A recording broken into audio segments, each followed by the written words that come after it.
Monsieur, levez-vous. Viens, mon frère, viens.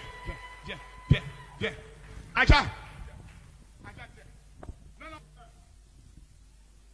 2, 3, 4, 5, 6, 7, 8, 9, 10.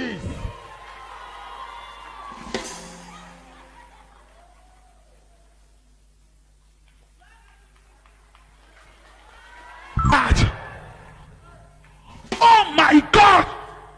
Il y a Dieu dedans ou il n'y a pas Dieu dedans? Il y a Dieu dedans. On a des mouvements correctement. Sans problème. Sans problème. Est-ce que tu as payé quelque chose pour qu'on prie pour toi? Non, 0 francs. Va à ta place. Est-ce que vous savez que cette femme doit la paralyser? Il y a des moments donnés quand il s'assoit, c'est comme s'il y a des fourmis qui maillent dans son pied. Son pied devient lourd. Exact ou pas exact? Mets-toi au milieu. Arrête-toi dans le carré blanc qui est là. Là, le carré blanc. Là. Reste là. La chose a commencé. C'est ça. C'est ça. C'est ça. C'est ça. C'est ça. C'est ça. C'est ça. Laisse. C'est fait. Lève-toi. Hey! Madame, comment vous vous sentez maintenant? Je me sens très bien. Pardon? Je me sens très bien. Gédéon de la Tchétchouva. D'accord, merci de la précision. Alors Salago, vous avez une question? Oui, bien évidemment. Alors, pasteur, vous êtes de plus en plus nombreux, n'est-ce pas, à prêcher la parole, la bonne parole, comme on le dit. Quelles sont vos relations avec les autres pasteurs, notamment avec le général Makosso? Je ne suis pas venu en guerre contre les individus. Ma lutte, je l'ai toujours dit partout où je suis passé, n'est pas placée sous le sceau de combattre un tierce personne. Non. Mais le combat que nous menons, c'est un combat doctrinal.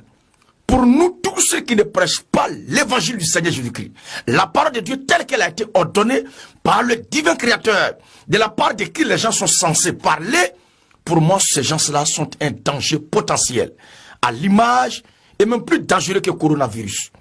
Vous comprenez? Donc, mon rapport, ou bien mes rapports avec ces gens-là, sont des rapports inexistants. Comme tout citoyen de la société, il n'y a pas de problème avec quelqu'un, et eux aussi, je ne crois pas que quelqu'un ait problème avec moi. Mais tous ceux qui ne prêchent pas la vérité, ils doivent être ramenés à l'ordre. Parce que on ne peut pas dire qu'on est homme de Dieu, on est envoyé de Dieu, on est prédicateur de l'évangile sans s'appuyer sur la parole de Dieu pour prêcher. Mais les gens, ils mettent la soif de l'argent devant. Et l'amour de l'argent les conduit à des dérives, qui les conduit à enseigner des choses terribles, introduisant des pratiques occultes, diaboliques, sataniques dans l'église, la vente des objets non ordonnés par la Bible, alors que très tôt le Seigneur Jésus-Christ a renversé les vendeurs de pigeons dans le temple. Alors que la Bible dit, celui que Dieu envoie dit les paroles de Dieu. C'est ce que l'Écriture nous dit dans le livre de Jean 3. Donc on ne peut pas dire qu'on est envoyé de Dieu et ne pas s'appuyer sur la parole de Dieu pour parler. Comme tout juge ne peut pas siéger, prononcer un verdict sans s'appuyer sur le code pénal. C'est la même chose aussi. La seule chose que j'ai dit et je reproche à ces gens-là, c'est de n'avoir pas utilisé la parole de Dieu, la Bible, pour parler au peuple. Et creuser dans leur propre fond intérieur pour nous enseigner et répandre de fausses doctrines. C'est ça. Les consultations prophétiques, huile de bonheur, parfum de mariage, les caleçons de mari qui va coller. Qu'est-ce que ça signifie? Un caleçon que le pasteur aurait travaillé, et quand la dernière va porter, et quand son mari va aller au lit avec elle, et qu'il enlève ça, il va coucher avec elle, il ne va plus jamais avoir l'envie de disparaître de l'air. L'Africain a le plein droit de rester fidèle à ses pratiques occultes. À l'animisme, il ne commet pas de mal. Mais dans la mesure où il déménage pour dire qu'il veut croire en Jésus-Christ, il faut qu'il abandonne totalement tout ce qui est propre à l'africanisme. Et nous disons, en tant que chrétiens, à bas l'africanisme, à bas l'occidentalisme, à bas l'européanisme, mais vive le christianisme révolutionnaire. Ils ne peuvent pas dire qu'ils sont prédicateurs de l'évangile et mélanger l'église avec les pratiques des coutumes et pratiques africaines. Nous ne pouvons pas accepter ça. C'est ce qu'il leur reproche. Vous comprenez? Tout récemment, vous voyez, tout récemment, il y a un autre pasteur qui a pris le tous les yeux son visage avec ça. Ça scandalisait tout le monde. Et il vend ça aux enchères. Il y a une jeune fille qui a acheté ça, puisqu'elle dit qu'elle a un voyage à effectuer. Et son agent de billets d'avion, elle a coupé en deux pour payer le lotus là. Elle a mis dans son sac. Et il a dit que Dieu m'a dit, Que c'est la personne qui va prendre ça, Dieu va décanter toute situation pour que ce que tu veux là, l'impossible devienne possible. Mais à l'heure où je vous parle, elle est encore au pays.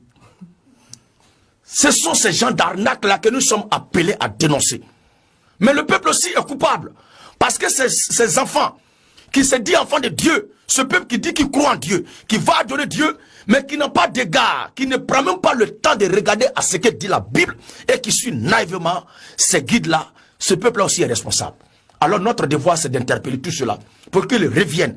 Et il y a un autre qui dit, lui il a le pouvoir de communiquer la caresse par la bouche. Le pouvoir de faire un mariage solide par la bouche et il prend ta femme devant toi et il l'embrasse, bouche sur bouche. Jusqu'à ce que tu sentes des sensations fortes. Ta femme est là, toi tu es arrêté là et il prend ta femme, il l'embrasse devant toi. Bon, où est-ce que il peut nous prouver dans la Bible de telles pratiques? Le lavage des pieds prophétiques. Et tu dois payer pour qu'on fasse tout ça là. C'est de l'exploitation, de l'escroquerie. Et c'est ça que nous dénonçons, c'est ce que nous combattons. Et ces pasteurs-là, avec leurs femmes, sont des complices. Si ce n'est pas le pasteur qui est là, c'est sa femme qui est là.